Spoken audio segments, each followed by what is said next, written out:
ਇਸ ਵੇਲੇ ਦੀ ਵੱਡੀ ਖਬਰ ਓਨਟਾਰੀਓ ਕੈਲੀਫੋਰਨੀਆ ਤੋਂ ਆ ਰਹੀ ਹੈ, ਜਿੱਥੇ ਇੱਕ ਭਿਆਨਕ ਸੜਕ ਹਾਦਸੇ ਦੇ ਵਿੱਚ 3 ਜਣਿਆਂ ਦੀ ਮੌਤ ਹੋ ਗਈ ਹੈ ਤੇ 4 ਜਣੇ ਜ਼ਖਮੀ ਦੱਸੇ ਗਏ ਨੇ। ਇਹ ਹਾਦਸੇ ਦੀ ਇੱਕ ਡੈਸ਼ ਕੈਮ ਵੀਡੀਓ ਵੀ ਸਾਹਮਣੇ ਆਈ ਹੈ, ਜਿਸ ਦੇ ਵਿੱਚ ਇਹ ਹਾਦਸਾ ਹੁੰਦਾ ਦਿਖਾਈ ਦੇ ਰਿਹਾ ਹੈ ਤੇ ਪੁਲਿਸ ਜਿਹੜੀ ਜਾਂਚ ਕਰ ਰਹੀ ਹੈ ਉਹਦੇ ਦੋਸ਼ਾਂ ਦੇ ਮੁਤਾਬਕ ਇਸ ਟਰੱਕ ਨੇ ਜਿਹਨੇ ਹਾਦਸਾ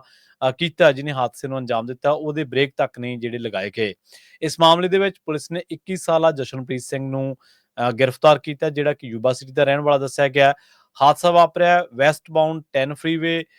ਈਸਟ ਜਿਹੜਾ ਇਲਾਕਾ ਪੈਂਦਾ ਉੱਥੇ 15 ਫਰੀਵੇ ਦਾ ਉਸ ਥਾਂ ਦੇ ਉੱਤੇ ਇਹ ਜਿਹੜਾ ਹਾਦਸਾ ਵਾਪਰਿਆ।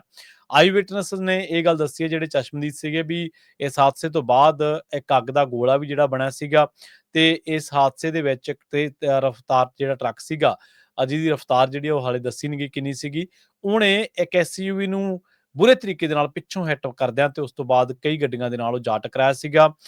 ਡੈਸ਼ ਕੈਮ ਫੁਟੇਜ ਵੀ ਜਿਹੜੀ ਇਸ ਹਾਦਸੇ ਦੇ ਵਿੱਚ ਰਿਲੀਜ਼ ਹੋਈ ਆ ਉਹ ਤੁਹਾਨੂੰ ਦਿਖਾਉਣਾ ਤੇ ਕਿੰਨਾ ਭਿਆਨਕ ਇਹ ਸੜਕ ਹਾਦਸਾ ਸੀਗਾ, ਜਿਹਦੇ ਵਿੱਚ 21 ਸਾਲਾ ਜਸ਼ਨਪ੍ਰੀਤ ਸਿੰਘ ਯੂਬਾ ਸਿਟੀ ਦਾ ਰਹਿਣ ਵਾਲਾ ਉਹਨੂੰ ਅਰੈਸਟ ਕੀਤਾ ਗਿਆ। ਜਿਹੜੇ ਜ਼ਖਮੀ ਨੇ ਉਹਨਾਂ ਦੇ ਬਾਰੇ ਹਲੇ ਦੱਸਿਆ ਨਹੀਂ ਗਿਆ। ਸੋ ਜਿਹੜੀ ਉੱਥੋਂ ਦੀ ਜਿਹੜੀ ਪੁਲਿਸ ਹੈ ਉਹਦੇ ਦੱਸਣ ਦੇ ਮੁਤਾਬਕ ਜਿਹੜੇ CHP ਦੇ ਆਫੀਸਰ ਨੇ ਰੋਡਰੀਗੋ ਜੇਮਿਨਸ, ਉਹਨਾਂ ਨੇ ਦੱਸਿਆ ਵੀ ਇਹ ਜਿਹੜਾ ਇਸ ਹਾਦਸੇ ਤੋਂ ਬਾਅਦ ਜ਼ਖਮੀਆਂ ਨੂੰ ਤੁਰੰਤ ਹਸਪਤਾਲ ਪਹੁੰਚਾਇਆ ਗਿਆ ਤੇ ਅੱਗ ਤੇ ਜਿਹੜਾ ਕਾਬੂ ਸੀ ਉਹ ਪਾ ਲਿਆ ਗਿਆ ਸੀਗਾ।